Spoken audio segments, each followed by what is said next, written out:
dan pesisir pulau-pulau ini tidak hanya merusak terumbu karang yang megah, tetapi juga mengancam jiwa dan warisan budaya masyarakat adat yang telah puluhan generasi hidup berdampingan dengan alam. Dari Pulau Gapi hingga Kawai dan Manora, hutan-hutan mulai tergerogoti, endapan berlumpur menutupi terumbu karang, memutihkan dan mematahkan kehidupan bawah laut yang selama ini menjadi kebanggaan dunia. Tidak hanya tentang kekayaan alamnya yang tersebut, tetapi juga tentang udara, kehidupan, dan tradisi yang hancur seiring jejak mito mengenai garis pantai dan lautan. Masyarakat adat Raja Ampat berteriak atas pengkhianatan ini. Bagi mereka, hutan adalah ibu, laut adalah ayah, dan pesisir adalah anak. Sebuah keluarga yang kini tercerai-berai oleh ambisi tambang yang tak terkendali. Mereka memohon kepada pemerintah dan dunia untuk segera menghentikan dan mencabut izinnya sebelum semuanya hilang selamanya. Berita ini sekaligus menutup perjumpaan kita. Saya Ruth Anandita Panggabean dengan NIM 3252411043 pamit undur diri. Dalam kasus ini, kami membedah dengan metode Fishbone. Sebelumnya, perkenalkan nama saya Ewaldo Josephine Hasibuan dengan NIM 3252411007. Pertama, ada manusia. Kerusakan alam di Raja Ampat akibat tambang ilegal banyak dipengaruhi oleh faktor manusia. Aktivitas penambangan dilakukan oleh para penambang liar, pendatang yang mencari keuntungan cepat, serta sebagian warga lokal yang terdesak oleh kebutuhan ekonomi sehingga terlibat dalam kegiatan yang merusak lingkungan. Minimnya pengetahuan masyarakat tentang lingkungan, dampak ekologis jangka panjang menyebabkan mereka memandang tambang sebagai sumber pendapatan tanpa memikirkan kerusakan yang ditimbulkan terhadap tanah, hutan, sungai, dan habitat laut. Selain itu, adanya oknum-oknum yang memberi perlindungan atau terlibat langsung dalam jaringan tambang ilegal membuat kegiatan ini semakin sulit diberantas. Kurangnya penyuluhan, pendidikan lingkungan, dan alternatif mata pencarian membuat eksploitasi alam di Raja Ampat terus terjadi tanpa kendali. Di sini saya akan menjelaskan faktor penilaian. Sebelumnya, perkenalkan nama saya Anggita Aulia Rahab dengan NIM 3251111025. Pada aspek penilaian, kerusakan lingkungan berlangsung karena lemahnya proses evaluasi serta pemantauan yang semestinya dilakukan sebelum, saat, dan setelah aktivitas tambang. Baseline tentang kualitas air, tanah, keanekaragaman hayati, serta kondisi ekologis Raja Ampat sehingga perubahan yang timbul akibat penambangan liar tidak dapat terdeteksi dengan cepat. Pengawasan pemerintah yang tidak optimal, lambannya respon terhadap laporan warga, dan kurangnya audit lingkungan membuat tambang ilegal dapat beroperasi dalam waktu lama. Ketidakjelasan izin dan minim transparansi zonasi yang membuka celah bagi aktivitas ilegal untuk berkembang tanpa batas. Selanjutnya material. Sebelum itu izinkan saya memperkenalkan diri. Saya Putriyanti Roni Ida Masilaban dengan NIM 32521105. Material yang digunakan dalam tambang ilegal juga memiliki dampak besar terhadap lingkungan. Bahan kimia yang berbahaya seperti merkuri, sianida, atau zat ekskrasi antara lain digunakan tanpa kontrol dan dibuang langsung ke tanah maupun sungai. Bahan-bahan ini masuk ke rantai makanan menyebabkan kontaminasi jangka panjang terhadap ikan, organisme laut, dan bahkan manusia yang mengonsumsi hasil laut tersebut. Selain itu, penggunaan bahan peledakan untuk membuka lapisan tanah atau batu menyebabkan kerusakan struktur tanah dan menghasilkan puing serta debu yang beracun. Limbah logam berat dan tainting yang tidak dikelola menjadi sumber pencemaran utama yang didapat merusakkan kualitas air dan tanah di Raja Ampat dalam waktu yang sangat panjang. Penggunaan teknologi pada tambang ilegal turut mempercepat kerusakan alam. Mengapa? Saya Zahra Naufiza dengan NIM 3251111012 akan menjelaskan di mana alat berat seperti ekskavator digunakan secara bebas untuk membuka lahan dan menggali tanah dalam jumlah besar, sehingga vegetasi hilang dan stabilitas tanah terganggu. Mesin pompa air yang bertekanan tinggi juga menguras sumber air dan mengubah debit sungai, mengganggu habitat akuatik. Dan banyak peralatan yang digunakan dalam tambang ilegal adalah teknologi tidak standar, rentan mengalami kebocoran oli, solar, dan bahan bakar lain yang kemudian mencemari tanah serta air. Tidak adanya teknologi pengolahan limbah seperti kolam penjernihan atau sistem filtrasi membuat seluruh sisa material tambang mengalir bebas ke lingkungan sekitar Raja Ampat dan memperparah pencemaran. Saya Restu Anggraini dengan NIM 3253111021. Dari sisi metode, tambang ilegal di Raja Ampat dilakukan tanpa standar operasional yang benar dan sangat merusak. Penambang menggali tanah dengan metode tambang terbuka tanpa perencanaan dan tanpa melakukan reklamasi atau penutupan kembali bekas galian. Tiling atau limbah pengelolaan dibuang langsung ke sungai, lembah, dan dataran tanpa dikelola, menyebabkan sedimentasi tinggi yang merusak ekosistem perairan, termasuk terumbu karang yang menjadi kekayaan utama Raja Ampat. Metode drainase atau buatan para penambang seringkali mengubah aliran air alami, memicu banjir lokal, dan merusak ekosistem tanah. Cara kerja yang kasar, cepat, dan tanpa pertimbangan ekologis ini menghasilkan kerusakan permanen yang sangat sulit dipulihkan. Perkenalkan, nama saya Melati Nebaho dengan NIM 3253111014. Yang terakhir, lingkungan.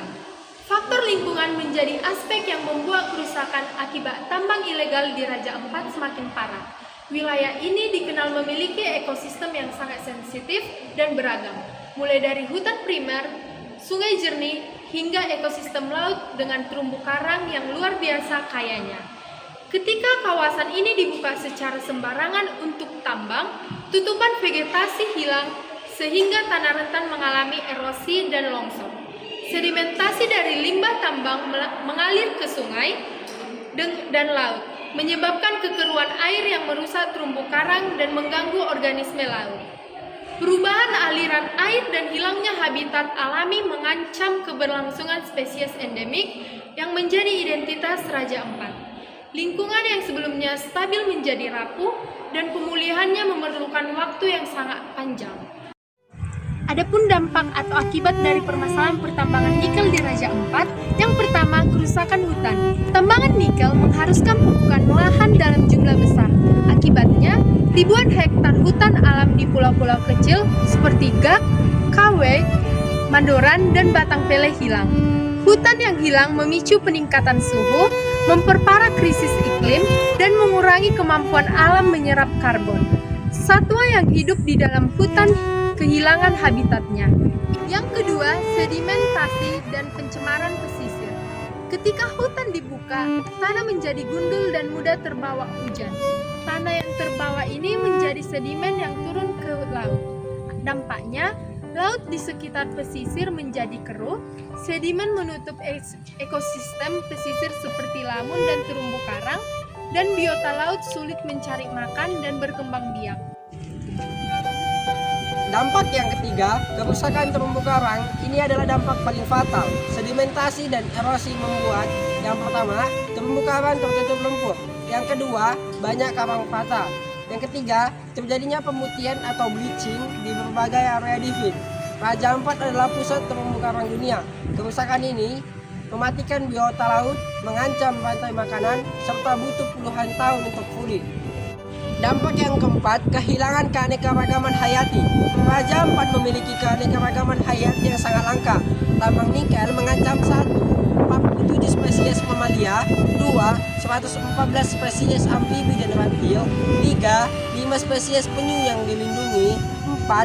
Parimanta raksasa atau Mobula birostris, 5. Ribuan jenis ikan karang. Karena habitat hutan dan laut rusak, spesies-spesies ini terancam punah. Yang kelima, ancaman terhadap masyarakat lokal dan adat. Tambang nikel tidak hanya merusak alam, tetapi juga mempengaruhi kehidupan manusia. Dampaknya yang pertama, masyarakat adat kehilangan hutan dan laut yang menjadi identitas budaya mereka. Yang kedua, daerah tangkap ikan rusak sehingga nelayan kehilangan sumber penghasilannya. Yang ketiga, muncul konflik antara perusahaan tambang dan masyarakat adat. Yang keempat, nilai-nilai budaya dan praktik leluhur terancam punah.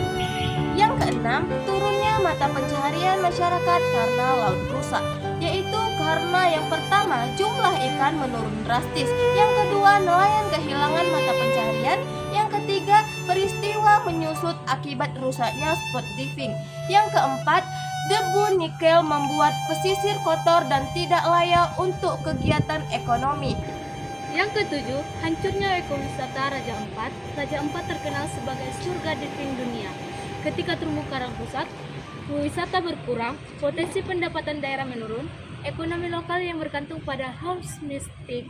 Tinjauan hukum yang relevan dengan kasus nikel di Raja Ampat yaitu pasal 23 ayat 2 dan ayat 3 Undang-Undang Nomor 1 Tahun 2014 perubahan atas Undang-Undang Nomor 27 Tahun 2007 tentang pengelolaan wilayah pesisir dan pulau-pulau kecil, di mana disebutkan pada ayat 2, pemanfaatan pulau-pulau kecil dan perairan di sekitarnya diprioritaskan untuk kepentingan sebagai berikut: A. Konservasi, B. Pendidikan dan pelatihan, C. Penelitian dan pengembangan, D. Budidaya laut, E. Pariwisata, F. Usaha perikanan dan kelautan serta industri perikanan secara lestari, G. Pertanian organik, H. Peternakan, dan atau I. Pertahanan dan keamanan negara.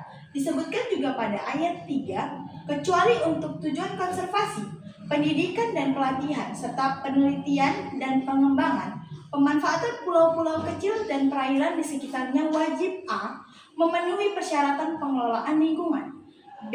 Memperhatikan kemampuan dan kelestarian sistem tata air setempat, dan C. Menggunakan teknologi yang ramah lingkungan. Adapun disebutkan pada pasal lainnya yaitu pasal 1 ayat 2 Undang-Undang Nomor 32 Tahun 2009 tentang perlindungan dan pengelolaan lingkungan hidup, di mana dijelaskan pada ayat 2, perlindungan dan pengelolaan lingkungan hidup adalah upaya sistematis dan terpadu yang dilakukan untuk melestarikan fungsi lingkungan hidup dan mencegah terjadinya pencemaran dan atau kerusakan lingkungan hidup yang meliputi perencanaan, pemanfaatan, pengendalian, pemeliharaan, pengawasan, dan penegakan hukum. Dan juga dijelaskan pada pasal 22 ayat 1 Undang-Undang Nomor 32 Tahun 2009 tentang perlindungan dan pengelolaan lingkungan hidup, di mana disebutkan setiap usaha dan atau kegiatan yang berdampak penting terhadap lingkungan hidup wajib memiliki AMDAL. Adapun solusi dari kami, Raja Ampat perlu dilindungi dari tambang karena ekosistemnya sangat rapuh dan nilai alamnya jauh lebih besar daripada keuntungan tambang. Semua aktivitas pertambangan harus dihentikan dan kawasan ini harus ditetapkan sebagai wilayah bebas tambang secara permanen. Kerusakan yang sudah ditimbulkan tidak boleh dibiarkan perusahaan yang menyebabkan kerusakan wajib memulihkan lingkungan, termasuk membenahi terumbu karang, laut, dan hutan yang rusak. Agar pemulihan berhasil, wilayah ini perlu dipantau secara terus-menerus, mulai dari kualitas air hingga kondisi ekosistem laut. Masyarakat adat yang sudah menjaga wilayah ini sejak dulu harus mendapat peran utama dalam setiap keputusan. Untuk masa depan ekonomi, Raja Ampat lebih cocok dikembangkan melalui wisata bahari, ekowisata, dan perikanan berkelanjutan, aktivitas yang menjaga alam tetap utuh sekaligus memberikan penghasilan bagi masyarakat. Kita tidak bisa mengubah masa lalu, tapi kita bisa menyelamatkan apa yang masih tersisa.